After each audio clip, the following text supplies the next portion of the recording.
Oke, hai Dek. Kenapa aku memilih buat video pembelajaran aja, karena aku lihat memang kayaknya lagi hektik-hektiknya kan. Dan aku pun kalau boleh curhat sedikit, aku belum ada nyicil gitu, karena dari kemarin banyak yang harus aku kerjakan kayak gitu. Terus uh, banyak juga kayak nggak ada tugas sih, cuman kayak uh, ada cuman 2 sih tugas aku kayak gitu. Dan juga kemarin kayak ada rapat beberapa, jadi agak lumayan padat juga minggu pertama kemarin. Dan minggu kedua ini kalaupun mau menyesuaikan sama waktu kalian, pasti juga kalian mau nyicil belajar kan kayak gitu. Dan ini pun aku mau nyicil belajar kayak gitu, ada 9 matkul dan sisa liburan cuma 7 hari. Jadi kayak aku harus kejar target kayak gitu. Nah, jadi aku mau curhat juga sedikit. Kemarin itu semalam, Dan semalam itu aku udah take gitu kan sampai jam 2 pagi. Udah ada 1 jam video gitu. Tapi ini aku matiin. Ini aku mute gitu. Jadi ada videonya tapi nggak ada apa namanya rekamannya kayak gitu. Nggak ada suaranya. Jadi ya nggak ada gunanya juga kan. Jadi aku jelasin ulang aja.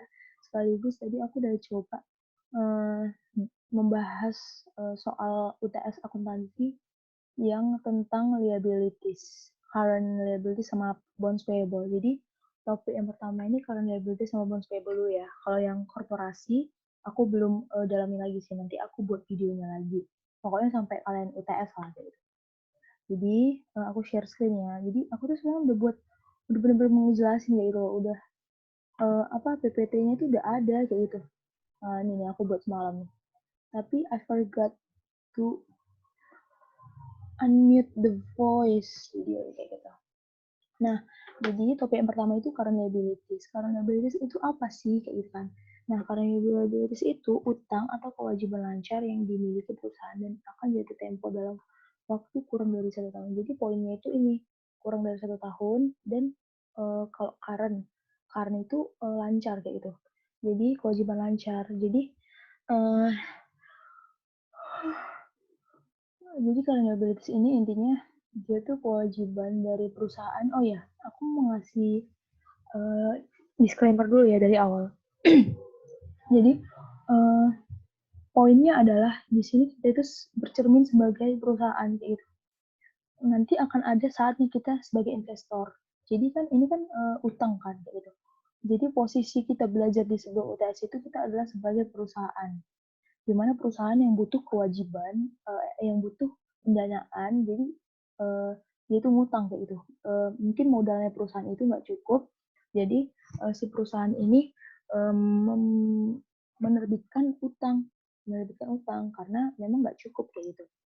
Makanya ada utang jangka pendek dan jangka panjang kayak gitu. Jadi kalau jangka pendek ini disebut sebagai current liabilities karena dia itu temponya itu kurang dari 1 tahun. Contohnya itu kayak account payable gitu kan. Nah, account payable kan udah belajar di semester 1 ya. Jadi diperdalam lagi di sini kayak gitu. Nah, yang pertama itu ada current liabilities. Current liabilities itu contohnya yang pertama notes payable. Nah, notes payable ini apa sih Kak? Gitu. Bedanya dengan account payable apa? Jadi kalau notes payable ini dia itu surat utang tapi dia itu memiliki kekuatan yang lebih dari account payable. Maksudnya apa? Uh, Kalau account payable kayak ah ngutang tapi dia tuh kayak nggak ada surat jaminannya kayak gitu ya. Kalau misalnya lebih tepatnya itu aku bilang kayak sebagai surat hukumnya gitu. Surat hukumnya kayak misalnya presiden membuat suatu kebijakan, dia itu harus dipertegas kebijakannya ini melalui undang-undang karena undang-undang itu memiliki dasar hukum kan gitu. Sedangkan notes payable ini dia itu surat utang tapi dia itu punya kekuatan lebih di mana apa namanya dijamin oleh invoice atau bukti tagihan dan notes-nya ini ada bukti weselnya atau namanya promissory notes kayak gitu. Nah, terus contohnya itu gimana sih? Langsung aja lah kan. Pasti kalau misalnya kayak teori kurang dapat kayak gitu. Nah, langsung aja ke contohnya. PTX membeli perlengkapan secara kredit tanggal 1 Desember 2017 gitu. PTX ini mengeluarkan notes untuk membeli perlengkapan senilai 12 juta. Jadi, itu tadi yang kayak aku bilang kan. Jadi, pasti perusahaan ini mengutang atau menerbitkan kewajiban itu pasti ada tujuannya gitu. Nah, dia untuk di sini untuk membeli perlengkapan. Ini untuk membeli perlengkapan kan. Nah, untuk membeli perlengkapan senilai 12 juta jatuh tempo dalam 90 hari. Nah, kalau misalnya nanti di soal tuh kayak koma 90 atau N per 30. Nah, itu tuh kita harus tahu kayak gitu loh. Kita harus tahu maksudnya itu apa kayak gitu. Nah, kalau di sini 90 hari jatuh temponya I itu maksudnya adalah bunga dari si notes payable ini. Jadi kan kalau misalnya perusahaan menerbitkan kewajiban, itu pasti uh, dia harus membayarkan bunga kan kepada orang yang meminjamkan duitnya kayak gitu. Yang pertama, uh, kita nyatet dulu kan, kita jurnal pada saat kita menerbitkan utang itu apa kayak gitu. Jurnalnya yang pertama itu ini 1 Desember karena dia diterbitkan pada 1 Desember kan. Nah, nanti setelah ada notes payable, kita dapat supplies yang kita inginkan, tapi utang kita juga terbit gitu. Karena kan kalau misalnya penerbitan utang itu dikreditkan gitu. Jadi supplies pada notes payable senilai 12 juta. Terus pada saat 31 Desember, itu biasanya pada akhir tahun itu dilakukan penyesuaian kan. Karena apa? Karena pasti mau mencatat pembukuan dari 1 Januari sampai 31 Desember. Jadi pada saat 31 Desember kita akui dulu yang menjadi utang kita, beban kita kayak gitu, yang belum dibayarkan. Nah, di sini kan 31 Desember berarti yang harus kita sesuaikan itu bunga dari notes payable kan. Di sini tuh ada interest jurnalnya itu interest expense pada interest payable. 31 Desember karena di sini belum ada pembayaran kan kayak gitu kan dan juga belum jatuh tempo. Interest expense pada interest payable berapa? 6% dikali 1/12. 1/12 itu dari mana? Di sini kan 1 Desember. Nah, dia sampai 31 Desember itu 1 bulan kan.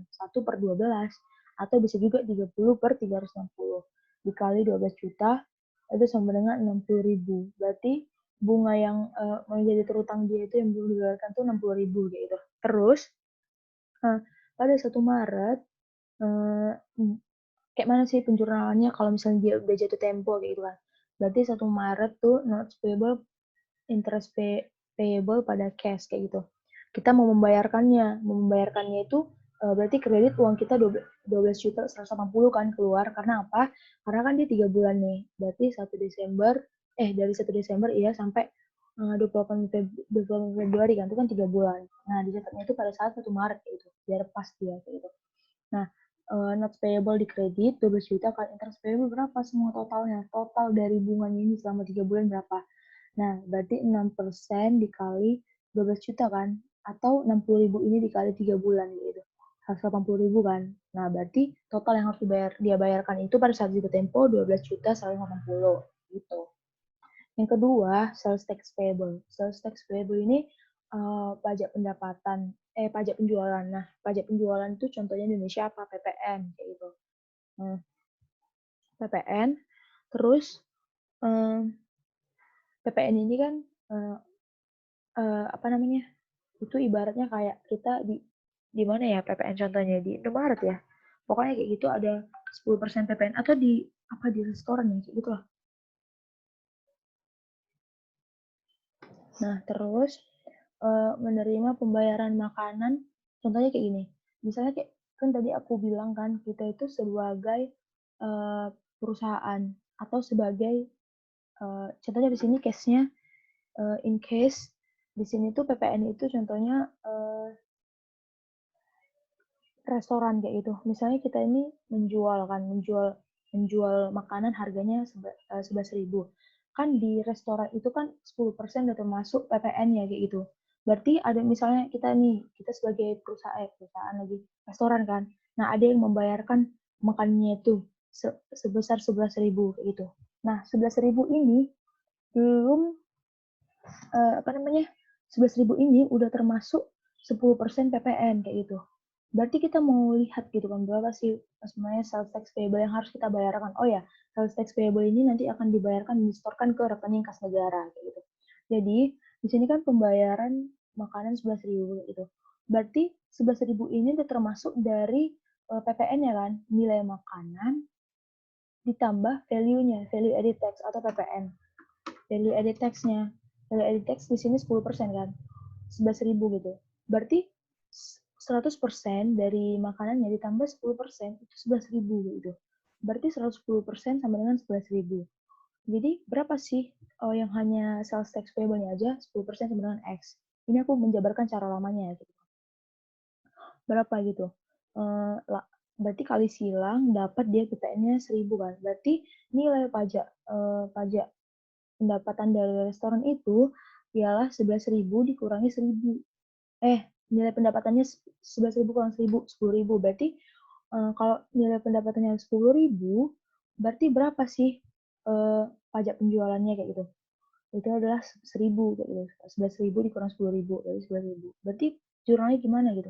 Kita kan sebagai restoran nih, berarti kita mendapat pendapatan, mendapat cash, berarti cash pada sales revenue. Cashnya kan 11.000 yang kita dapatkan. Sales revenue-nya 10.000 kayak gitu. Berarti 1.000-nya lagi apa? 1.000-nya lagi itu sales tax payable gitu. Jika udah ditransfer ke rekening kas negara, kan nanti pada akhirnya kan PPN itu akan ditransfer ke rekening kas negara. Itu kalau nggak salah pada setiap awal bulan gitu. Itu akan oleh PKP-nya akan ditransfer ke rekening kas negara itu sebesar 1.000 gitu. Berarti jika udah dibayarkan berarti sales tax payable pada cash gitu kan. Sales tax payable-nya tadi 1.000, cash-nya 1.000 yang akan kita setorkan ke kas negara mana sih? Nah, ini 1.000. Oke. Terus next yang ketiga, contoh utang lancar, current liabilities itu unearned revenue. Unearned revenue ini apa sih? Kan tadi aku bilang kita harus berkaca sebagai, balik lagi, harus sebagai perusahaan kayak gitu. Misalnya kita mengadakan konser nih, ya kan? Misalnya kita mengadakan konser tanggal 5 Mei, sekarang itu masih tanggal 1 Januari kayak gitu. Kita menjual tiketnya gitu. Nah, pada saat orang membeli tiketnya, itu tuh belum menjadi pendapatan kita karena kita belum memberikan jasa. Nah, arti unearned revenue ini adalah pendapatan di mana ketika kita sudah menerima menerima pendapatan, tapi jasa belum diterima oleh si pemberi uang atau yang seharusnya penerima jasa gitu. Atau kita belum, iya Pak, atau kita belum, atau kita belum memberikan jasanya kayak gitu. Jadi itu tuh belum diakuin sebagai pendapatan. Ketika sudah jatuh tempo, itulah yang harus diberikan dicatat sebagai apa namanya? Dicatat sebagai eh, pendapatan, pengakuan pendapatan dari perusahaan itu. Gitu. Syaratnya apa ketika udah diakui? Yang pertama, earning prosesnya udah diselesaikan. Dan prosesnya udah diselesaikan, kedua, nilainya dapat diukur. Gitu. Jadi, itulah dia. Earning proses maksudnya transaksinya itu dapat diselesaikan. Nilainya dapat diukur ya. Seberapa yang terjadi transaksinya, segitulah dia. Ya gitu. Contohnya, gini lah. Misalnya, Dufan nih kan. Jadi kan tiket Dufan itu ada 0 tes kan kayak gitu. Nah, 0 tes ini dibeli pada bulan Januari. Akan berlaku sampai Desember kan kayak gitu. Nah, pada saat orang misalnya beli dia bulan Januari, itu tuh belum, misalnya dia ngasih uang misalnya 100.000 ya. Nah, harga tiketnya itu 100.000 ya bulan Januari. Pada saat 1 Januari itu, kita bukan mencatat sebagai pendapatan kita, tapi harus diakui ketika sudah Desember, sudah habis gitu digunakan. Berarti cash pada unearned revenue pada saat dia beli tiket. Berarti cash pada saat unearned revenue itu 100.000. Nah, cash pada unearned revenue pada saat dia beli kan. Berarti kita perusahaan menerima uangnya segini. Tapi belum kita catat sebagai pendapatan kita kayak gitu. Terus diakui di sini unearned revenue pada sales revenue. Nah, ketika dia nanti udah selesai tiketnya digunakan atau udah pada saat Desember kayak itu akhir tahun, nah itu udah boleh diakui sebagai pendapatan kayak gitu. Berarti unearned revenue-nya di debit, terus diakuilah sebagai pendapatan perusahaan sales revenue gitu. Nah, inilah dia contohnya dari current liabilities. Kita akan masuk ke non-current liabilities ya. Kalau ada yang mau ditanya, nanti boleh tanya aja di grup. Please, kalau memang ada pertanyaan atau ada koreksi, bilang ya. Kayak gitu. Nah, kemudian long-term liabilities. Long-term liabilities ini adalah utang jangka panjang. Utang jangka panjang ini biasanya dia itu kalau tadi kalau current liabilities kan tadi kan lebih kecil dari setahun. Kalau non current liabilities atau long term liabilities, non current itu artinya nggak lancar ya, berarti lama kayak gitu. lebih dari 1 tahun lah. Nah, yang pertama itu bonds payable atau biasa disebut obligasi bahasa Indonesianya. Nah, jadi sebenarnya apa sih bonds payable ini kayak gitu? Kita kan balik lagi ke disclaimer tadi, kita adalah sebagai perusahaan di sini. Kita sebagai perusahaan, berarti kenapa sih perusahaan itu menerbitkan bonds payable gitu? Bisa jadi itu mungkin perusahaan, misalnya perusahaannya itu perusahaan kecil nih, dia itu cuma punya 2,5 M lah modalnya kayak gitu. Nah, 2,5 M itu nggak cukup untuk membayarkan gaji pegawai atau membuat properti dari perusahaan itu. Jadi perusahaan itu minjam gitu, minjam dengan menerbitkan obligasi untuk menggantikan modal saham dalam pendanaan perusahaan. Nah, gitu. Untuk menggantikan modal saham, maksudnya obligasi ini bukan saham, tapi seperti saham, dia itu menerbitkan surat utang, perusahaannya menerbitkan surat utang, nanti di mana investor itu akan memilih gitu, memilih yang mana kayak gitu loh. Apakah dia mempercayai perusahaan kita gitu. Makanya dari itu, kalau misalnya uh, kita sebagai investor, kita harus melihat gitu, perusahaan kalian itu uh, bagus atau enggak, atau perusahaan kalian itu lebih banyak utangnya atau banyak asetnya. Nah, kalau misalnya di pelajaran kalian pasti ada kan yang kayak current ratio, apa sih rasio aset, itu aset per utang yang itu ya, yang uh, apa namanya, rasio itulah kayak gitu. Ada itu yang aset per liabilities yang gitu-gitu, yang rumus-rumus banyak itu loh gitu. Nah, di situ bisa membaca, kita baca perusahaan, apakah dia bagus atau enggak perusahaannya, apakah dia lebih banyak utangnya, karena kan aset itu kan liabilities tambah equity kan, apakah dia lebih banyak modal daripada utang, apakah lebih banyak utang daripada modal kayak gitu. Nah, itulah membaca perusahaan kayak gitu. Kemudian bonds payable kita bahas ya. Bonds payable ini ada 3 hal penting yang perlu diperhatikan. Yang pertama face value. Face value maksudnya di sini apa? Dicatat eh, dicatat dicatat sebesar face value-nya. Berarti atau nilai par value-nya kayak gitu. Nanti misalnya kita menerbitkan sebesar 100.000 ya itu. Tapi dia diskon atau premium. Nah, berdasarkan diskon dan premiumnya itulah yang dicatat nilainya sebesar itu ya. Yang kedua, eh, oh ya, bonds payable ini pada akhirnya akan disesuaikan nanti pada akhirnya sesuai dengan face value. Akan jatuh tempo itu sesuai dengan face value-nya gitu. Yang kedua, interest rate. Maksudnya bonds payable ini memiliki interest rate. Artinya, ketika perusahaan menerbitkan utang, pasti kita juga harus membayarkan bunga kan gitu, karena kita sebagai peminjam istilahnya. Jadi kita harus membayar bunga, uh, dan kita juga harus menetapkan kayak gitu loh, berapa bunga dari bonds payable ini kayak gitu. Nah, yang ketiga maturity date atau tanggal jatuh tempo. Tanggal jatuh tempo ini kita tahu lah ya kan. Nah, oh ya, itu pokoknya harus diperhatikan kali karena nanti ada dia 16/30 kayak gitu. Uh, Misalnya dia terbitkan tanggal 16 beda dengan tanggal 1, beda dengan tanggal 31 kayak gitu. Itu harus diperhatikan tanggalnya, tanggal jatuh temponya. Nah, pengukuran long term ini akan disesuaikan dengan amortized cost. Kenapa? Karena kan kayak gini, misalnya kan bonds payable lebih dari 1 tahun. Misalnya gini, ada surat utang yang diterbitkan 5 tahun kayak gitu.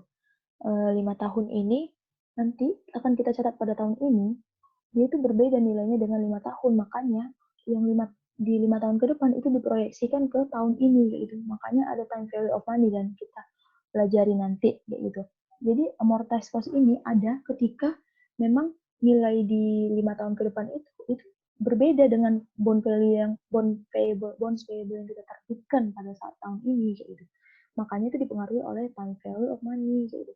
Nah, amortized cost ini penyesuaian yang akan kita bayarkan kayak gitu. Apakah harus dikurangi, apakah dilebihkan kayak gitu, atau harus kita bayar lebih kayak gitu. Terus, pada saat penerbitan bonds payable ini, ada 3 yang harus diperhatikan keadaannya. Yang pertama premium, yang kedua face value, yang ketiga diskon.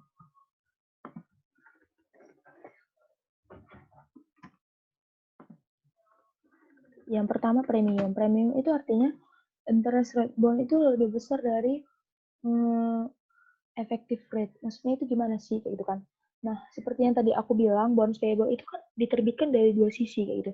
Ada dari sisi kita perusahaan dan dari sisi pasar kayak gitu.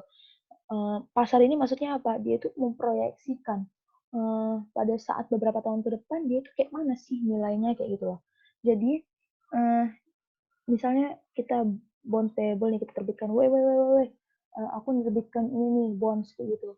Kalian mau nggak beli? Nanti kalian akan kukasih bunga segini kayak gitu. Nah itu dari perusahaan sendiri namanya interest rate bond. Ternyata eh, di pasar tuh misalnya lebih kecil kayak gitu loh. Berarti ketika keadaannya lebih gede di kita, itu adalah premium. Bunga yang kita terbitkan itu lebih besar daripada di pasar, itu tuh premium. Nah, maka nanti uang yang akan kita terbitkan itu, bunga yang akan kita terbitkan berdasarkan bunga yang akan kita terbitkan dengan bondsnya, itu yang akan kita terima nanti, kayak gitu. Itu yang akan kita terima uangnya pada pada akhirnya, kayak gitu. Nah, nanti di pasar kan tadi aku bilang itu diproyeksikan kan ke tahun berikutnya, misalnya ke 5 tahun. Loh, ke 5 tahun nanti bunganya ini cuma 8% kayak gitu. Nah, makanya nanti diamortisasi pada akhirnya dia akan dikurangi. Itu ibaratnya kayak kalau misalnya premium tuh eh, kita tuh nerima uang dan pada akhirnya akan kita kembalikan lagi kayak gitu, sesuai dengan nilai bondsnya kayak gitu. Terus kalau face value itu interest rate bondnya itu sama dengan effective rate kayak gitu. Bunga dari yang kita terbitkan itu sama dengan bunga yang di pasar. Terus diskon diskon rate itu tuh interest bondnya yang kita terbitkan lebih kecil daripada yang ada di pasar. Kayak gitulah pokoknya intinya. Misalnya 10 juta bonds kita gitu kan. Ternyata dengan kita menerbitkan bunga 10%, yang akan kita terima itu 10.100.000 kayak gitu. Inilah dia kondisi premium. Apa yang kita terbitkan itu lebih besar dari apa yang akan kita terima dan kita catat. Terus kalau di diskon, apa yang kita terbitkan itu yang lebih kecil daripada apa yang akan kita terima. Nanti pada akhirnya akan disesuaikan 5 tahun ke depan, kita sesuaikan, kita bayar kayak gitu. Karena uang ini pembacaannya tuh kayak gini. Uang yang kita bayarkan tahun depan, misalnya 5 tahun ke depan tuh 9.800.000 doang di masa sekarang kayak gitu. Maka kita bayarkan, harus kita sesuaikan dengan bonds payable-nya. Sedangkan di sini 5 tahun ke depan 10.100.000 uangnya itu. 10.100.000 kayak gitu. 10.100.000 di tahun ini kayak gitu. Nah, itu ibaratnya kayak kita udah menerima uangnya sekarang, itu kita bayarkan, kita kurangi menjadi 10 juta nanti pada akhirnya 5 tahun ke depan kayak gitu. Agak ribet memang sih, tapi kalau bahas soal itu yang penting kita harus tahu dia itu premium atau diskon. Kalau dia premium, bunga bond yang kita terbitkan itu tuh lebih gede daripada bunga pasar. Jadi nanti kita bisa tahu amortisasinya itu kita kurang atau kita tambah. Terus time value of money ya sekarang. Nah, time value of money itu apa sih kayak gitu? Time value of money adalah uh, nilai uang yang sekarang itu lebih berharga daripada di masa yang akan datang. Itu maksudnya gimana kayak gitu? Misalnya kayak gini, waktu aku dulu SD, uang 1.000 itu, ini kita proyeksi ya, kita sekarang ibaratnya kita di tahun 2005 gitu, di 2005 lah kita sekarang hidup gitu. Kita udah tahu di 2020 itu sekarang kondisinya kayak gini, nilai uangnya itu gimana gitu. Oke, sekarang kita tarik diri kita ke 2005. Jadi di 2005 waktu dulu aku SD, aku tuh uang 1.000 bisa membeli telur dan mie Indomie. Ternyata di 2020 uang 1.000 itu nggak bisa aku beli apa-apa lagi, cuma bisa beli permen aja. Nah, itulah contohnya atau penjelasannya time value of money. Jadi time value of money itu nilai uang di 2005, uang 1.000 di 2005 itu adalah sangat berharga daripada di 2020 yang sekarang. Karena uang 1.000 dulu tuh berharga banget, bisa beli telur, bisa beli Indomie, sedangkan di 2020 itu tuh cuma bisa beli permen gitu. Makanya nilai uang di masa kini itu lebih berharga daripada di masa yang akan datang. Nah, makanya ketika diterbitkan bonds payable ini, nih, bonds payable ini, misalnya itu kan jatuh temponya 5 tahun ke depan. Nah, 5 tahun ke depan itu kondisinya seperti apa? Apakah diskon? Apakah premium? Kayak gitu. Nah, itulah didasarkan pada time value of money. Karena kita nggak tahu nilai uang ke depan itu kayak mana. Kayak gitu. Apakah dia bertambah, lebih berharga, apa enggak? Kayak gitu. Dah, terus contohnya gimana? Langsung aja lah, Kak. Aku nggak ngerti kayak gitu. Ngerti lah gitu. Yang penting langsung bahas soal gitu kan. Nah, Misalnya nih, tapi bonds payable itu kita catat tuh berdasarkan face value-nya kan. Maksudnya face value-nya itu nilai yang kita terima sesuai dengan apakah dia face value, apakah dia premium, apakah dia diskon kayak gitu. Nah, contohnya itu jurnal. Jurnalnya itu pencatatannya itu misalnya misalnya ini aku perusahaan menerbitkan bonds payable senilai 10 juta dengan jatuh tempo 5 tahun, bunga yang kuterbitkan itu 8%. Ternyata di perusahaan di pasar saham itu 5% gitu. Berarti itu premium kan kayak gitu. Nah, dia tuh dicatat sesuai dengan premiumnya, sesuai dengan apa yang terjadi pada saat transaksinya kayak gitu. Nah, untuk mencatatnya itu kita harus tahu PV pokok dan PV prinsipal. Nah, nanti untuk mencatat jurnalnya itu adalah PV pokok ditambah prinsipal. Nah, PV pokoknya itu apa? PV pokoknya itu, ini rumusnya. Nih, nilai bonds dikali 1/1 tambah I. Ingat ya, I di sini itu harus dicatat. I di sini itu adalah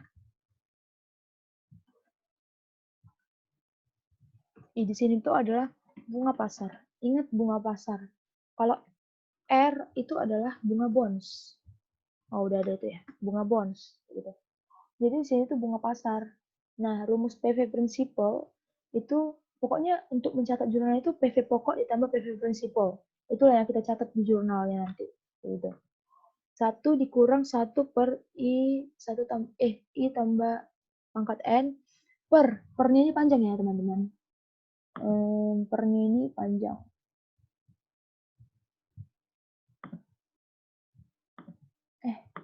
Warna aja. Pernya itu kayak gini. Per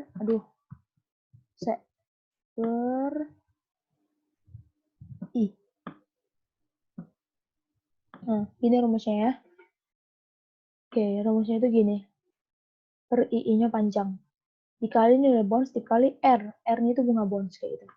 Nah, kemudian yang perlu kita perhatikan lagi, biasanya kan kalau misalnya di soal tuh kan, kita itu tahu gitu loh, dia itu annually atau semi annually. Annually itu per tahun gitu, tahunan. Semi annually itu atau semester, dia itu setengah tahun kayak gitu. Nanti di soal itu nanti kan biasanya dia pembayaran bunganya per semester kayak itu kan dia bilang kan.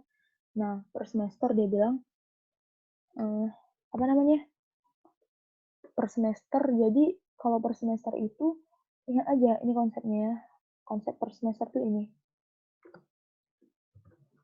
Ini aku hapus dulu ya.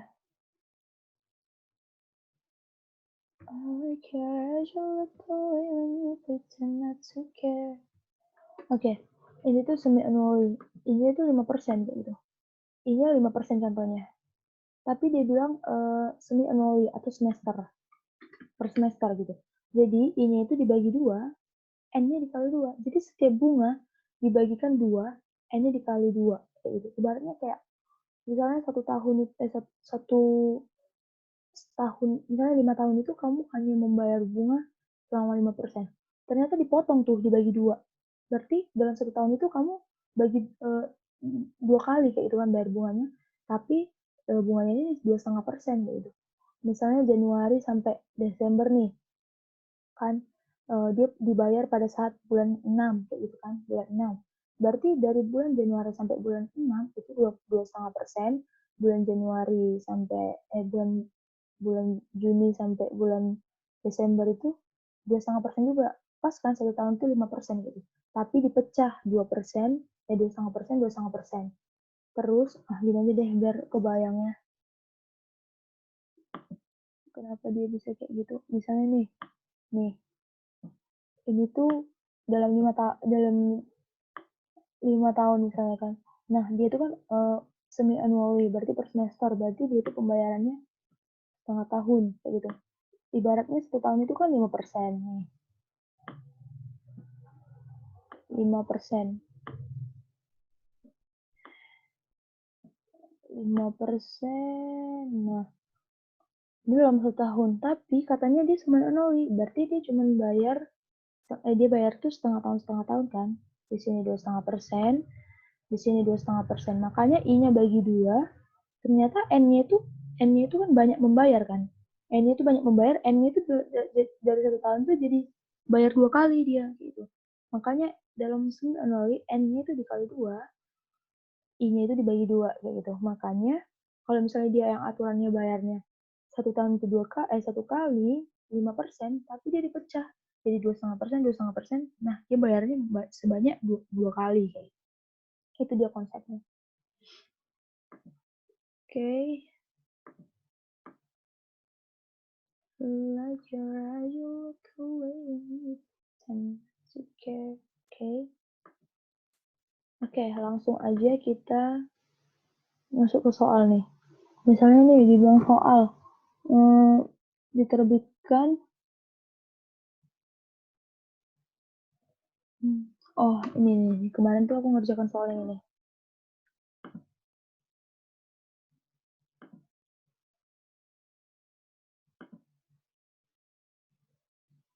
Aduh, kok jadi Twitter ya?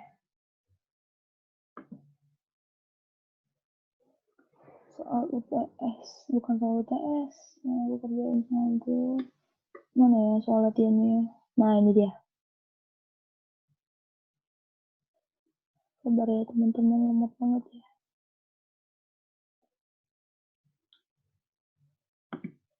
Nah, ini contohnya. Kalau mortgage payable itu tuh dia tuh sama aja kayak ini. Sama aja kayak bonds, tapi bedanya tuh mortgage tuh dia tuh punya aset tetap gitu loh. Punya aset tetap sebagai jaminannya. Sementara kayaknya tadi ada masuk chat.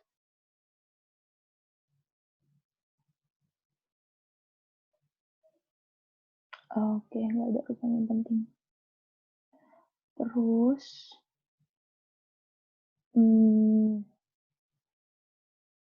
mana ya? Tadi dia. Astaga, kok jadi ini? Nah, aku nih dapat kunci jawaban tapi nggak ada soalnya gitu loh. Ini aku ingat, ini dulu soal Bu Sriani nih, tapi aku nggak dapat soalnya. Oke. Nah, ini dia. Nih. Nah, di sini mortgage itu sama aja sih. Jadi, aku langsung masuk ke bonds payable ya. Nah, PT Ceger Sentosa mulai menerbitkan bonds payable pada tanggal 1 Maret nih, 1 Maret 2017 dengan nilai 7M. Bunga kontraktual. Nah, bunga kontraktual ini maksudnya bunga dari si bonds ini. Berarti dia R-nya itu 10%. Jangka waktu bondsnya 5 tahun gitu. Nah, dibayarkan semesteran tiap 1 September dan 1 Maret. Nah, berarti 1 September tuh 1 September tuh dan 1 Maret dia tuh bayar ininya, bayar bunganya kayak gitu. Berarti dia semi annually kan atau bisa dibilang semesteran kayak gitu. Terus yang pertama itu present value bondnya. Nah, ini yang tadi aku bilang. Present value itu kan ini PV pokok tambah PV prinsipal. Jadi kita harus nyari dulu PV pokoknya. PV pokoknya itu masukkan rumus 1 tambah bunga pasar tadi kan. Bunga pasar itu di sini kan bunga pasarnya itu, nah, ini PT Ceger Sentosa menerbitkan bonds payable, terus bunga pasarnya, bunga bondsnya itu 10%, bunga pasarnya itu 8% per tahun kan. Nah, kita harus tentukan dulu, kalau bunga bonds lebih besar dari bunga pasar tadi apa? Premium kan. Nah, berarti otomatis kalau dia premium, nilai yang kita catatkan di jurnal itu harus lebih besar gitu untuk membuktikannya, untuk menjadi jaminan bahwa nanti yang kita kerjakan itu benar gitu. Di sini kan 7M nih, dibilang premium berarti harus lebih dari 7M kan nanti uang yang akan diterima si peminjam kayak gitu. Terus 1/4%. Nah, berarti tadi kalau semi annually bunganya itu dibagi 2, N-nya dikali 2 kan. Nah, bunganya itu di sini berapa? 8% per tahun. 8%, berarti bagi 2, 4%. Di sini bunga pasar ya tadi. Makanya 8% bagi 2, 4%. Terus N-nya itu 5 tahun kan? Kali 2, 10 tahun. Nah, dapat dia PV pokoknya 4 miliar 728 juta, bla bla bla. Oke. Terus kita cari PV prinsipalnya. PV prinsipalnya itu rumusnya ini tadi. masukkan dia semuanya ini per I kan, per I panjang, berarti masukkan nilai bondsnya di sini, tadi kan nilai bondsnya 10%, dibagi 2, berarti 5% kan, 5% dikali, nilai bondsnya kan 7M, dikali R, bunga bonds kan, bunga bondsnya tadi 10%, berarti kali 5%, nah dapatlah kemarin tuh, semalam tuh aku cari sebesar ini 2 juta. Berarti PV bondnya berapa? Present value bondnya. Berarti 7.567.000. Ini tambah ini. Nah, ini tambah ini 7,5 M. Berarti pas kan dia premium. Berarti apa tuh? Kita sebagai perusahaan, berarti kita nerima duitnya kan, cash pada terbitlah hutang kita. Cash pada bond payable 7,56. Gitu. Terus cost of borrowing itu tengok yang di Kieso ya. Di Kieso, nih Kieso kalian nih. Itu rumusnya, ada rumusnya sih Kieso. Maksudnya ada jalan-jalannya gitu. Aku nggak hafal template-nya. Mana ya Kieso kalian? Sumpah itu aku lemot.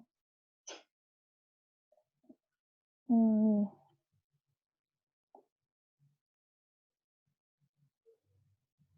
Cost of borrowing-nya mana ya?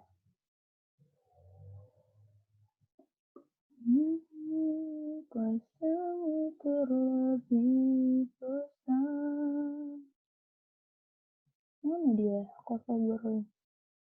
Aku terlebih besar. Tak pernah terlambat janji Tuhan. Nah, ini dia. Berarti kalau kayak gini kan,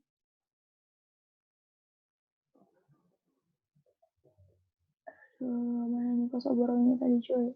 Ini dia. Premium. Nah, nih. Berarti annual interest-nya masukkan. Nah, kayak gini lah dia cost of borrowing-nya. Gitu. Oke. Kemudian,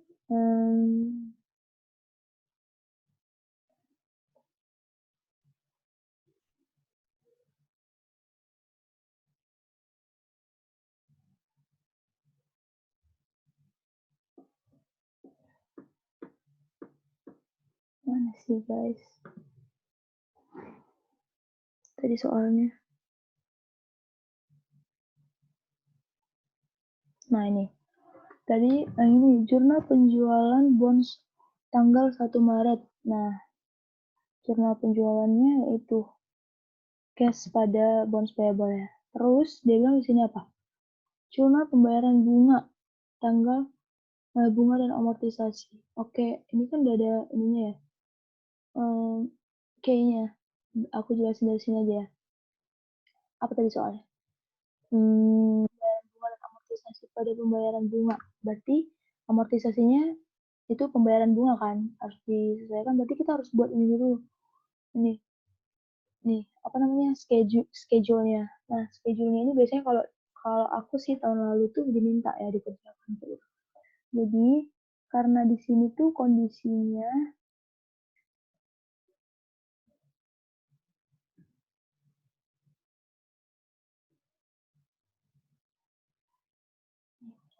nah amortisasinya ini gini. Aku jelasin dulu amortisasi ya. Ingat aja konsepnya amortisasi. Bentar ya aku tulisin amortisasi. Amortisasi ini kan penyesuaian bunga. Penyesuaian bunga yang harus dibayarkan atas kelebihan atau kekurangan. Maksudnya itu apa? Premium atau diskon. Nah, gini. Aku kasih tau konsepnya aja ya. Ini kan amortisasi nih. Terus yang kita catatkan di sini tuh, ini tuh nilainya. Nilainya 7,5 M. Nilai carrying value. Carrying value yang kita dapatkan tadi. Nah, pas itu berarti kita buat periode pertama. Periode pertama itu berarti tadi kan di soal tuh dia itu di sini tuh 1 Maret kan. Berarti periode pertama pembayaran apa? 1 September kan.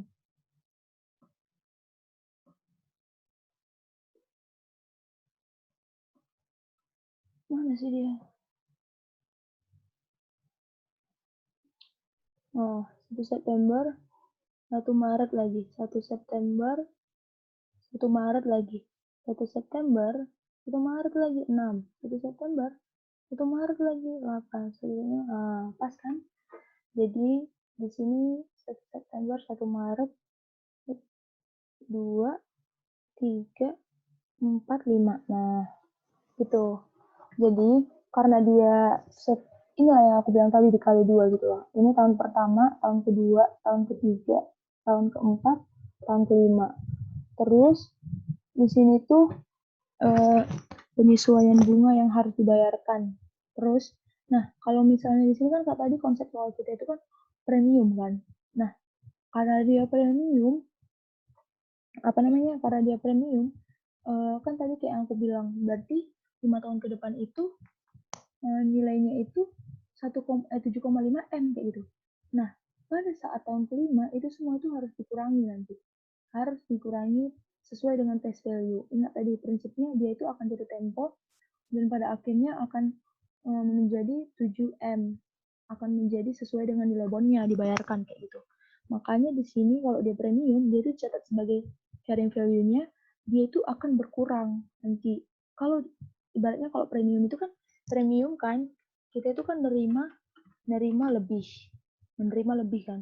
Berarti nanti dibayar pada saat jatuh tempo itu akan sesuai dengan face value.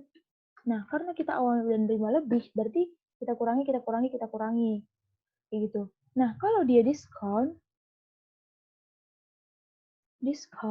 itu kan kita nerimanya kurang kan? Nerimanya kurang itu karena itu kayak tadi konsepnya kita nerbitin 7M misalnya, tapi yang kita terima 6,9M gitu. Berarti nilai bond kita lebih kecil daripada nilai pasar. Kita nerimanya lebih kecil, maka dibayar pada saat jatuh tempo itu harus dilunasi bondnya itu dikurangi, ditambahi supaya dia kembali ke 7 juta. Misalnya kita nerbitin di premium, kita lebih gede kan 7,5 M kita nerimanya. Maka turun ke bawah harus dikurangi kan supaya dia dapat 7M pada saat jadi temponya. Karena dia nerima lebih, berarti harus dikurangi. Terus kalau dia nerima lebih kecil pada awalnya, berarti dia harus membayar sesuai dengan 7M. Misalnya awalnya itu 7M nih, kan kita nerbitin terus kita nerima cuma 6,79. Berarti harus ditambah uangnya ke kita supaya dia dapat 7M pas. Karena pada akhirnya dia harus sesuai dengan cash value. Gitu. Nah, ini pembayaran pertama katanya di sini jadi penyesuaiannya itu kan interest expense pada cash kayak gitu kan. Interest expense pada cash. Pembayaran bunga pertama. Nah, karena di situ dibilangnya tadi bunga pertama yang diambil itu nih sini. Tadi kan penerbitannya itu kan penerbitannya itu 1 Maret. 1 Maret kan. Berarti kita bayar bunga pertama itu 1 September. Berarti di sini itu 1 September. 1 September. Nah, yang akan kita catatkan itu ini namanya interest to be paid. Ya, aku catat di sini dia. Yang kolom A itu namanya interest to be paid. Interest to be paid itu apa? Bunga dari bond atau R. Aduh, kok kayak gini. Nah, dikali dengan nominal bonds. Dia nilainya akan sama. Inilah yang terutang kita gitu. Ini yang harus kita bayarkan sebenarnya. Tapi karena ada time value of money tadi, timbullah dia interest expense. Interest expense ini di kolom B.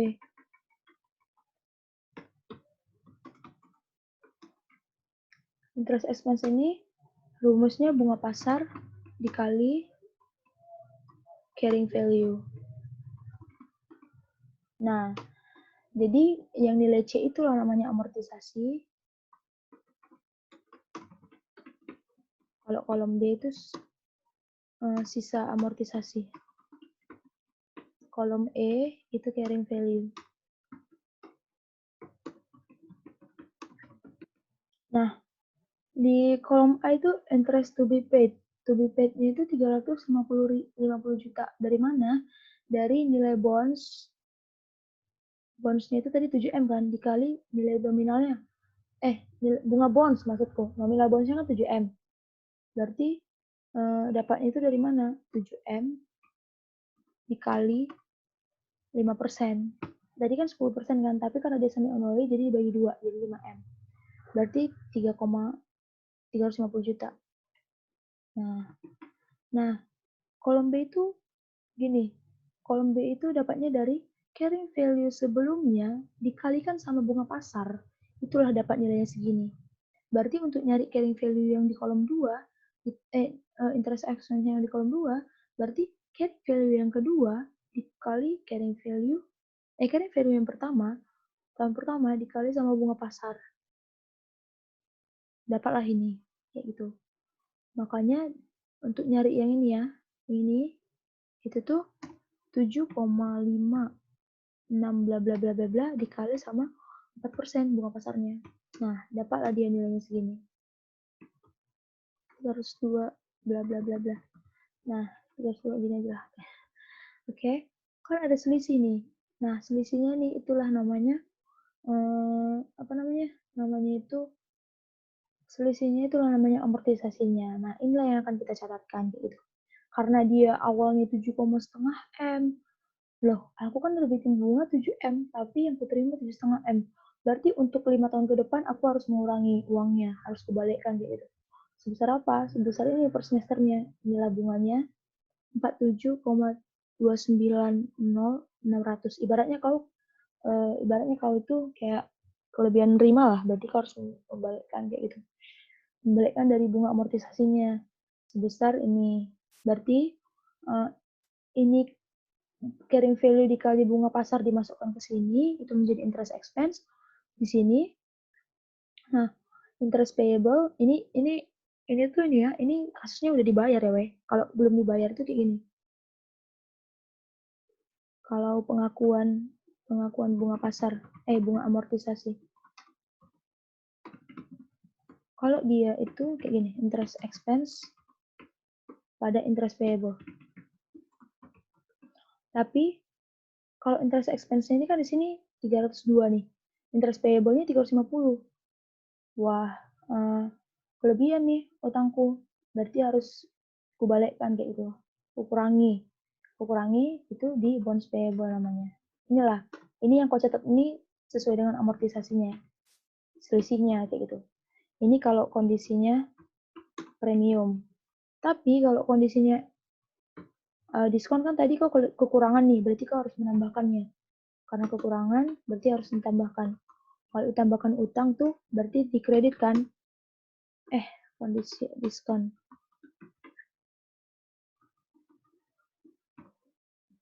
Interest expense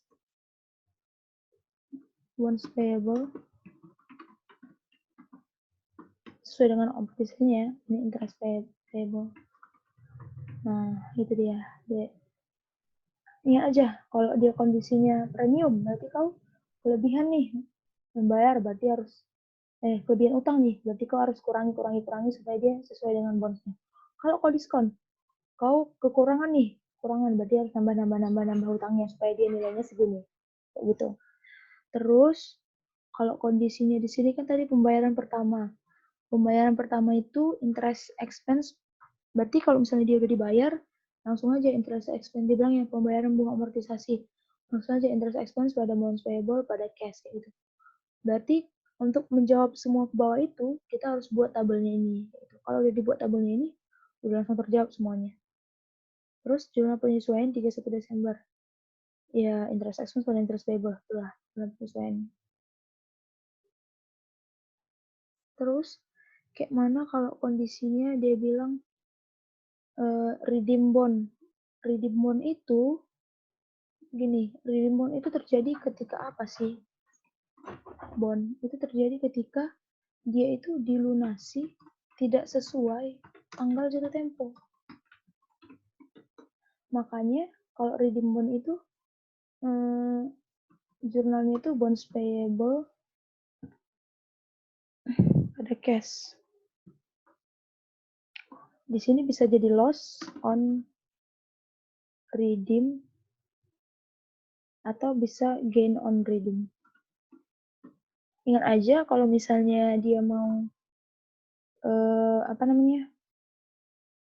dia mau melunasi tapi dia pada saat belum jatuh tempo. Misalnya gini, pada saat ini di sini tahun 2018 berarti di 2018 ini dia melunasi semua. Nah, dicatat bonds payable ini sesuai dengan carrying value. Nah, dibayarnya itu sesuai apa?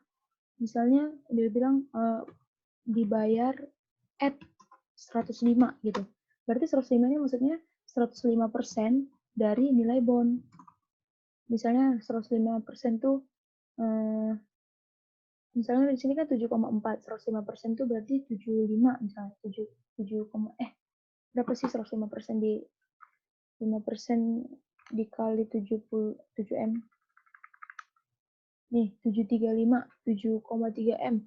Sedangkan di sini carrying value-nya itu 7,4 M. Berarti tadi di sini kan 7,4 M. 7,4 M.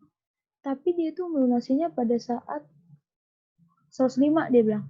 7,3. Nah, kau punya utang 7,4 M, tapi kau bayar 7,3 M pada saat itu karena nilai bond yang disuruhnya itu lunasi at 105, 7,3 M. Berarti apa? Kau ada gain kan? Gain sebesar 0,1 M. Nah, di sini tuh kau catat sebesar carrying value. Di sini kau catat sebesar di sini kau catat sebesar berapa dikasih tahu di soal. At berapa dia kayak gitu. Makanya dia bisa aja loss atau gain kayak gitu. Dia di sini gain karena apa? Dia bayar 7,3 M padahal utangnya pada saat itu 7,4 M. Gitu. Kalau misalnya dia loss, di sini tuh kurang di sini tuh kurang lebih kecil ini daripada ini gitu. Utangmu segini tapi kau bayar lebih gede gitu. Itu ibaratnya makanya dia namanya loss on redeem bond. Oke, itulah pembahasan soal yang ini, Dek. Sekarang kita masuk ke soal UTS aja ya. Pembahasan soal UTS. Pembahasan soal UTS.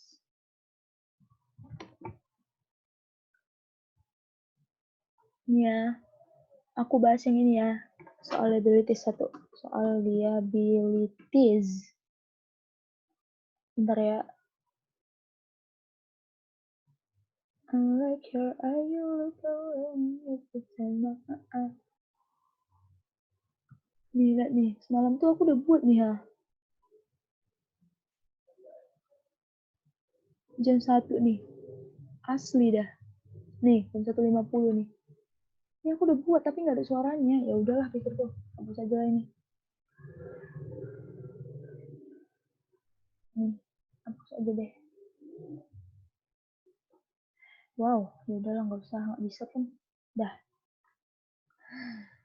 Oke, masuk ke soal UTS. Ini soal UTS ini ya akun ya. Akun dari anak akun tuh soalnya gila-gila sih, tricky banget. Oke, soal liabilities. Nih, ada transaksi kewajiban perusahaan dagang. Oke. Yang pertama 5 Januari. Dia bilang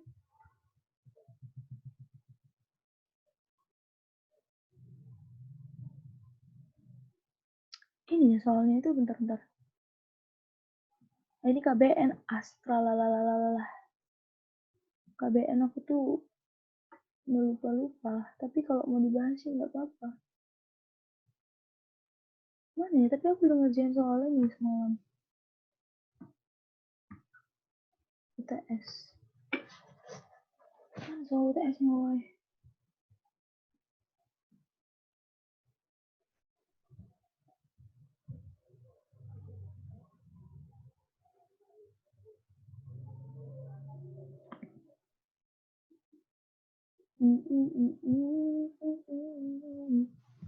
Astaga, mana sih soal UTS kalian tuh semalam tuh? Ya. Stop share tuh. Bentar. Oke, udah dapat soalnya aku. Nih.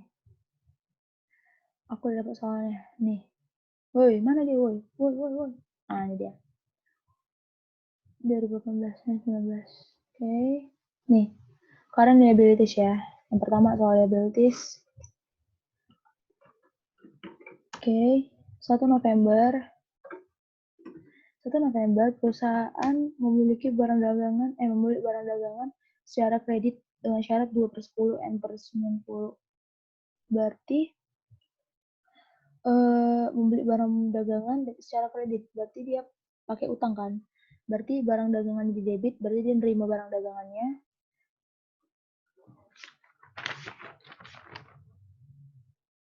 Apa barang dagangan? Inventory ya?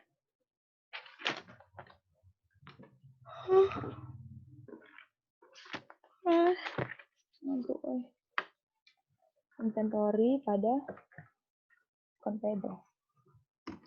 Inventory pada account payable.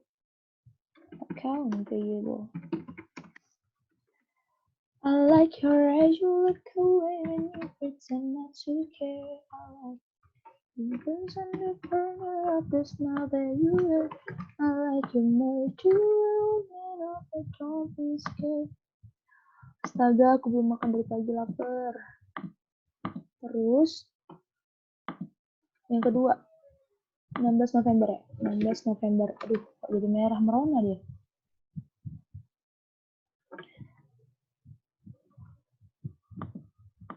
16, kok gini sih? Kenapa ini bisa terjadi? 16 November. Oke. Memberi peralatan toko seharga 70 juta. Oke. Berarti peralatan tuh equipment. Berapa? 70 juta kan? Terus dia bilang di sini apa? Dibayarnya pakai uang muka cash itu 10 juta, berarti dia bayar pakai cash 10 juta. Terus selebihnya lagi dia menerbitkan wesel, berarti wesel itu not payable kan? 60 juta berarti sisanya. Nah, ini dia.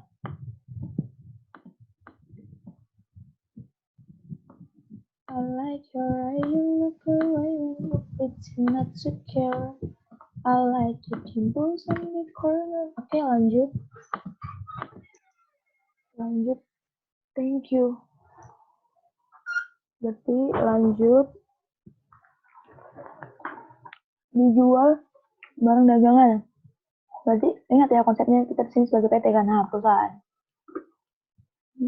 Jual barang dagangan 200 juta. Berarti barang dagangan itu apa?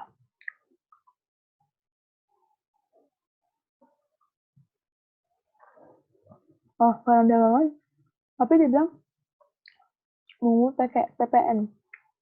Berarti kita nerima apa? Nerima cash kan?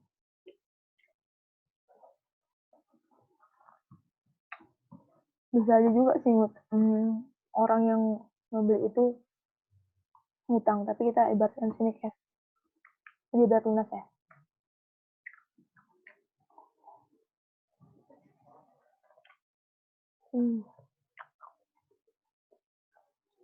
Bentar ya.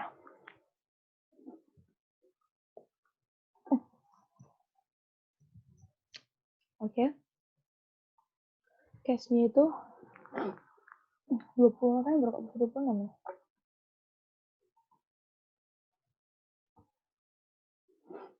Cash. Dia nerima berapa?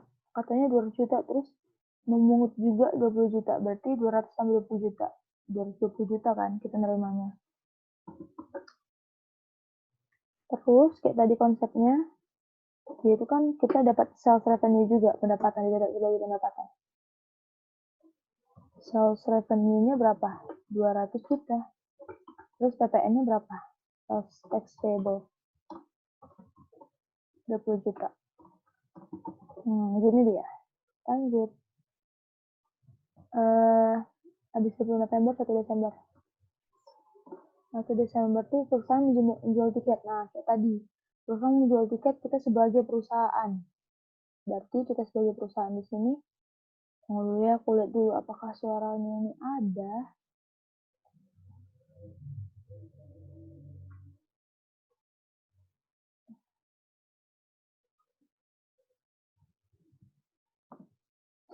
Oke, 1 Desember. Di sini kan perusahaan menjual tiket. Tapi dibilang di sini menonton konsernya itu 25 Desember. Sedangkan di sini 1 Desember, tapi belum kita berikan jasa kan. Berarti kita nerima duit, tapi belum kita akuin sebagai pendapatan kayak tadi. Misalnya kita sebagai perusahaannya nih kan, kita nerima penjualan tiket, tapi konsernya itu belum. Berarti sama orang yang membeli tiket ini belum menerima jasanya kan, atau belum melaksanakan konsernya gitu. Berarti 1 Desember di sini apa? Kita nerima cash pada unearned revenue. Dia belum diakuin unearned revenue. Oke. Cashnya berapa? 5.000 lembar sebanyak 50 juta. Berarti unearned-nya udah jadi pendapatan kita, tapi belum kita akui kayak gitu. Terus 8 Desember, di sini perusahaan menyetorkan PPN. Nah, tadi aku bilang apa kan pada saat ada saatnya pada saat awal bulan itu dia akan menyetorkan PPN gitu. Berarti sales tax payable di debit tadi kan dikreditkan, kita debitkan terus kita bayar cash 20 juta. I like her as you look away when you pretend not to care. Oke. Habis itu 15 Desember dijual barang dagangan senilai 300 juta, PPN 30 juta. Berarti barang dagangannya kita terima duitnya berapa? 330 juta kan. PPN ditambah pendapatan kita. Sales revenue-nya berapa? 300 juta. Terus sales tax payable-nya 30 juta. Oke. 15 Desember, habis itu 25 Desember sekarang. Diterima penukaran tiket konser. Nah, ini dia penukaran tiket, berarti tiketnya itu udah ibaratnya udah tanggal 25 lah ini kan. Nah, tanggal 25 kan konsernya kan. Berarti 3.000 orang yang udah nonton konsernya, berarti kita akui tadi kan unearned revenue di kredit, berarti sekarang kita akui sebagai pendapatan unearned pas nggak itu? Unearned revenue pada sales revenue. Nah, gitu. Unearned-nya itu berapa sih gitu? 3.000 tiket doang kan yang datang konsernya gitu. Berarti 3.000, tadi kan ini 50 juta dibagi 5.000 lembar, berarti satu tiket itu harganya 50.000, 10.000. Berarti kalau 3.000 lembar berarti 30 juta. Sales revenue lah, dia pula dia sebagai pendapatan 30 juta. Kemudian, habis tanggal 25 Desember, itu apa lagi tuh? 31 Desember ya? Oke, 31 Desember beban listrik. Nah, beban listrik ini kan 31 Desember tuh adalah pada saat tanggal penyesuaian kan kayak gitu. Ini di sini dibilang beban listrik yang belum dibayarkan. Terus beban gaji masih terutang. Berarti kalau di penyesuaian itu kan apa namanya? Expense pada payable kan 31 Desember. Berarti sebentar kita usulin. Nah, expense pada payable berarti utilities kan kalau dia apa? Kalau dia beban listrik expense, terus apa lagi bebannya? Apa lagi bebannya tuh? Beban gaji, berarti salaries and wages expense. Kayak mana sih tulisan wages? Aku lupa. Expense. Berapa tuh? 3 juta tambah 25 juta. Mak jual aja tuh listriknya 25 juta. Pada utilities. Jadi ingat aja, kalau dia penyesuaian dan dia pengakuan beban, itu tuh expense pada payable ya.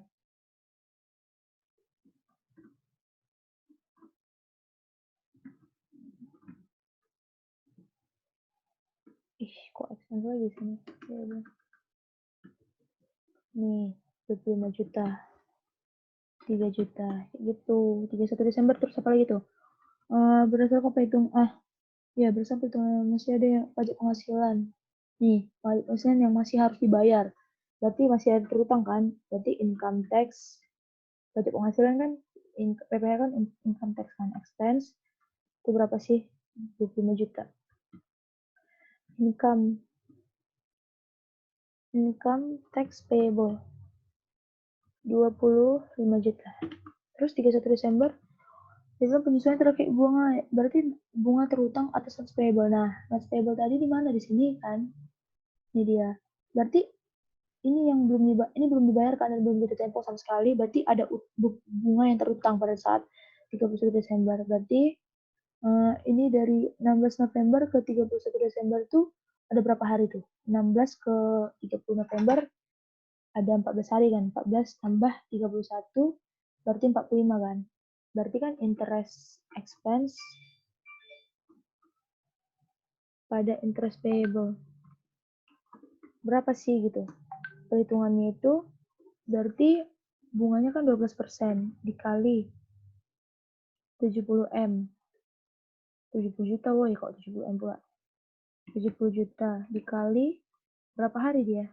45 hari kan? Dari sini ke sini 45 hari, 45 per 360.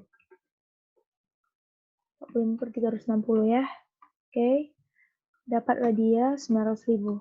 Iya, seingatku 900.000 sih.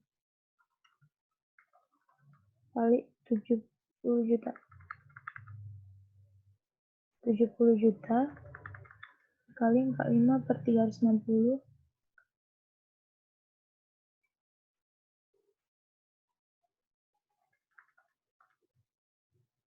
Aduh, 0,12 dikali 6 per 360 dikali 10 juta.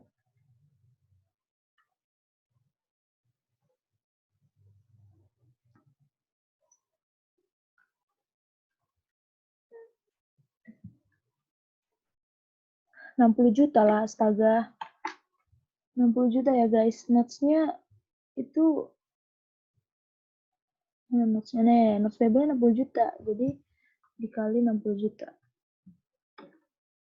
12 dikali 60 juta kali 45 bagi 360. Oke, 900.000 pas. Berarti di sini 900.000. Di sini 900.000. Oke, ini dia pembahasan yang pertama ya. Penyajian terkait liabilities tuh catat aja dia sesuai dengan lancar dan tidak lancarnya. Oke. Sekarang kita bahas yang soal bonds payable. Soal bonds payable. Berarti kalau soal bonds payable itu gini. Di sini kan PT Bintaro menerbitkan 800 lembar senilai 1 juta kan per lembar kayak gitu. Berarti 1 Maret bunga bondsnya katanya R. Tuh nilai bonds berarti itu 800 lembar dikali 1 juta. Ya, berarti 800 juta kan nilai bondsnya. Terus R-nya itu 10%. Terus di sini tuh dia bilang di sini tengok nih. 1 Maret dibayarkan semesteran, berarti semesteran itu pada saat bulan apa aja? Maret ya. Maret dan September. Oke. Terus I-nya itu bunga pasarnya berapa? I 12%. Nah, kalau dia semesteran berarti R-nya itu bagi 2 kan? Berarti jadi 5%, R-nya ini I-nya ini bagi 2. 6%. Oke, kemudian dia bilang di sini jangka waktunya itu 5 tahun. M-nya kan 5 tahun. Karena dia semesteran, berarti kali 2 kan? Berarti dia jadi 10. Terus bilang hitung present value bond-nya. Oke, yang pertama cari present value bond. Itu kan present value pokok tambah present value interest. Berarti kita masukkan ke rumus yang tadi. Hitung dulu PV pokok itu kan rumusnya 1, berarti buat di kalkulator kalian ya. 1 per 1 tambah bunga pasar 6% kan, berarti 1 tambah 0,06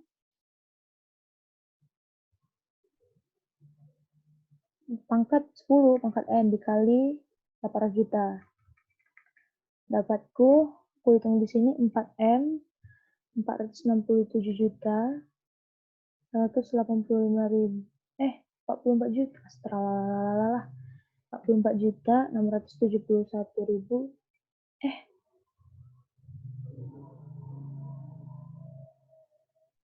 146.715.800. Kita buatkan aja ya.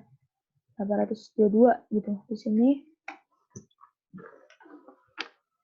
I like your eyes, you look away when you pretend not to care. Oke, sini PV interest. PV interest kan rumusnya 1 ya. 1 dikurang 1 per 1 tambah bunga bonds kan. Bunga pasar 0,06 pangkat 10 per 0,06 kali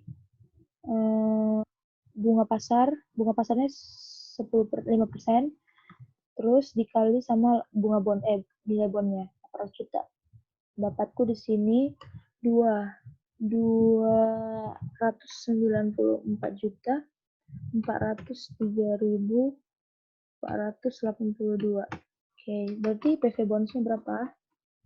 Pokok tambah ini kan, pokok tambah interest, berarti pokok tambah interest tuh 294.403.482 tambah 446.715.822. Dapatku 74.11119.304. Nah, inilah dia nilai bondsnya. Tadi di sini kita premium kan, karena nilai bunga dari bondsnya lebih gede daripada bunga bondsnya lebih kecil daripada bunga pasar, berarti dia di sini ceritanya diskon. Nah, diskon kan, pas kan, diskon di sini tuh 800 juta kita terbitin. Ternyata yang kita terima itu cuma 741 juta. Gitu, makanya dia diskon. Berarti pencatatannya itu penerbitan 1 Maret 2017 tuh cash, ada bonds payable, terus senilai ini tadi, senilai ini yang kita catat, senilai uang yang kita terima. I like you, world, but don't be scared, cause I'm falling perfectly. Oke. Kemudian pembayaran bunga amortisasi 1 September jika menggunakan bunga efektif. Nah, ini kita harus buat ininya lagi. Aku buka Excel aja ya. Buat amortisasinya gitu loh. Amortisasinya di sini aja aku buat ya. Nih, interest to be paid itu apa tadi? Interest to be paid itu bunga pasar, aku catat di sini ya. Bunga pasar dikali nilai bond. Nih. Bunga pasarnya berapa? 10 bunga bond, maksudku bunga bond dikali nilai bond. Bunga bondnya berapa? Bunga bondnya 10% bagi 2, 5% dikali 800 juta. Berarti di sini tuh 40 juta. 40 juta. Nah, terus ini kita hapus dulu ya semuanya. Di sini kan dia menerbitkan, terus dia bilang bayarnya itu 1 September. Berarti sini 1 September 2017. Ya. Terus interest expense itu apa tadi? Bunga pasar dikali bonds. Nilai bonds kan? Nilai bonds. Oke. Di sini diskon kan? Diskon karena dia lebih gede. Nah, ini tadi bunga pasarnya berapa? 0,06 dikali 0,06 dikali apa ya di sini aja 0,06 dikali berapa tadi ininya?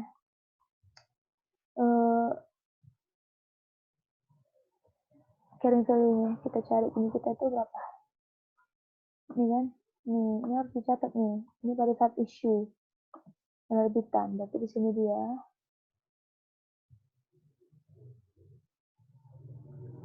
Wow, why it's so big?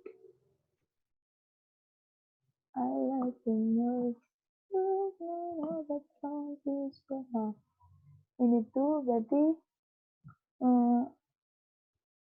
ini kan ini dikali, oh salah ya, ini tuh nilai carrying value, maaf aku jadi lupa. Ini carrying value dikali bunga pasar, ini dikali ini 0,06 kan tadi ya, ini ya, nih bagi 2. Oke, kok nggak bisa, why, coba gini 6%, kok nggak bisa sih, ini dikali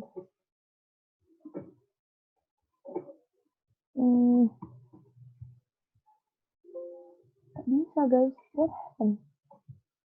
udah pakai kalkulator aja ya. 0,06 dikali 741.119.304. Berarti aku dapatnya itu 444.671.58. Nah, amortisasi diskon ini kurang ini. Berarti ini kurang ini. Nah, dapat 4 juta. Berarti carrying value-nya karena dia diskon, berarti ini tambah ini kan. Ini tambah ini, harus tambahkan. Nah, kok nggak bisa? Astaga, 741. Sebentar ya, 741.119.304. Semoga bisa. Nah, nih. Terus September, Maret, 1 Maret 2017. 2018.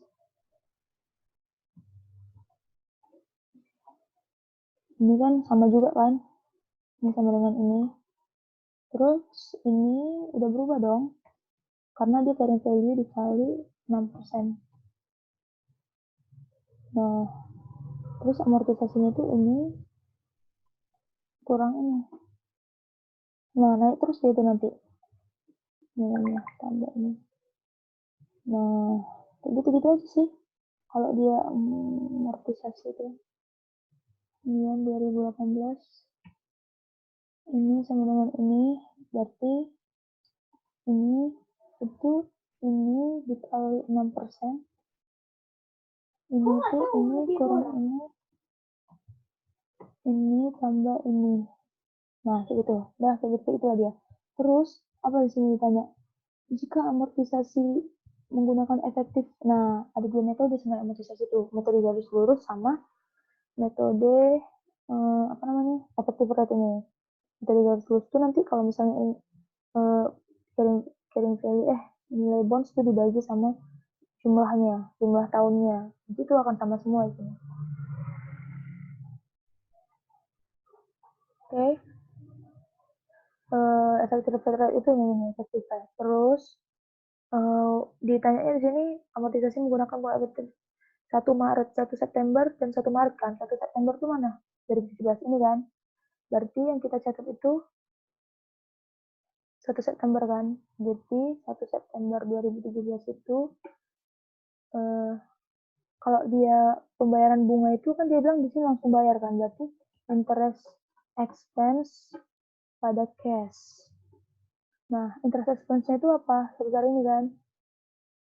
Nih, cash-nya itu ini yang kita bayarkan. Nah, karena dia diskon, ingat tadi, diskon itu kan dia bakal dikreditkan bonus payable-nya, karena dia akan menambah terus. Berarti sebesar ini. Gitu deh. Terus 1 Maret 2018. Itu interest expense pada cash juga kan? Salah. Allah cuma itu bonus payable juga. Tapi nilainya itu yang Maret. Nih.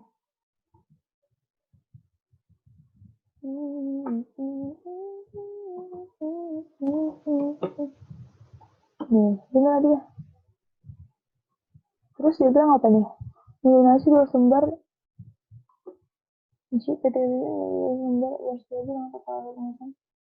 Setelah pembayaran, oh nih ya, lihat nih. Dia ini berarti lunasinya pada saat bukan jatuh tempo kan. Berarti dia pakai yang ini setelah pembayaran nih katanya. Setelah pembayaran 1 September, berarti carrying value-nya itu ini kan. Nih carrying value-nya. Berarti dia di situ 1 September 2018 kan carrying value-nya. Berarti tadi aku bilang apa? Kalau misalnya dia melunasi pada saat jatuh tempo, bukan jatuh tempo, dia bilang kan di sini 200 lembar dia lunasi. 800 lembar 1 juta. Berarti kalau 200 lembar 20 juta kan. 20 juta. Nah, 20 juta. Terus di bonds payable ini itu sebesar yang dia bayarkan. Berapa dia bayarkan? Carrying value-nya kan di sini. Nih, ini kan 800 lembar. Berarti kalau 200 lembar berapa gitu loh. Berarti kalau 200 lembar itu dibagi 4 lah ya. Dibagi 4. 755, 340, 949 bagi 4. 18 juta. 18 juta, 88. Se, 700. Berarti seperempat. 755, 340, 949. Oh, ini 200 juta ya. 200 juta. 200 dikali 200 lembar dikali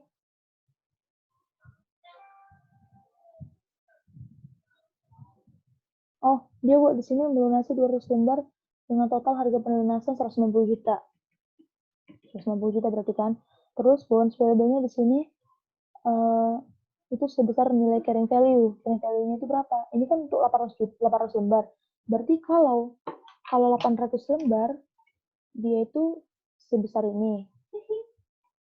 Kalau 200 berapa sih gitu carrying value-nya? Kalau 200 lembar berarti ini bagi 4 kan. Kali silang aja 800. Ini kali ini bagi ini. Berarti kali 1/4 kan, sama aja itu. Dikali 1 bagi 4. Nah, inilah nilainya. Carry value pada saat 1 September itu nilainya 188 juta, tapi dia bayar senilai 190 juta. Berarti dia apa? Ada rugi kan? Loss on bond redemption. Nah, loss-nya itu berapa? Ini dikurang sama ini. Oke, inilah dia jawaban untuk soal UTS yang bonds payable. Aku harap semua ngerti dan semoga ada pertanyaan. Aku berharap ada pertanyaan sih. Oke, makasih ya.